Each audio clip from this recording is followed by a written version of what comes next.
দক্ষিণ ঘিলাতলী গ্রাম পঞ্চায়েতের ওয়াতিলং পাড়ার জঙ্গলে রবিবার দুপুরে দুটি বন্য দাতাল হাতির উপস্থিতি লক্ষ্য করা গেছে। দিন দুপুরে বন্য দাতাল হাতি জঙ্গলে ঘোরাফেরা করায় আতঙ্কিত মানুষজন। Mayang pajak, mayang foto-foto, salai tango video.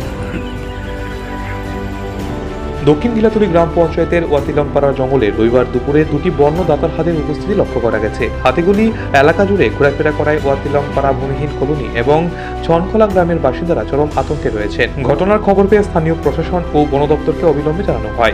বন দপ্তরের কর্মকর্তারা ইতিমধ্যেই হাতিগুলিকে বনাঞ্চলে ফেরানোর প্রস্তুতি শুরু করেছেন। এ বিষয়ে স্থানীয় বাসিন্দাদের সতর্ক থাকতে এবং হাতির কাছাকাছি না যাওয়ার জন্য পরামর্শ দেওয়া হয়েছে।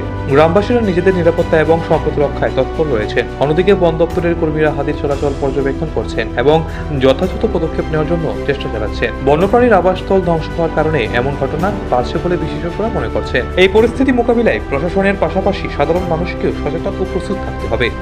নিজস্ব প্রতিনিধি রিপোর্ট, এশিয়ান টাইমস।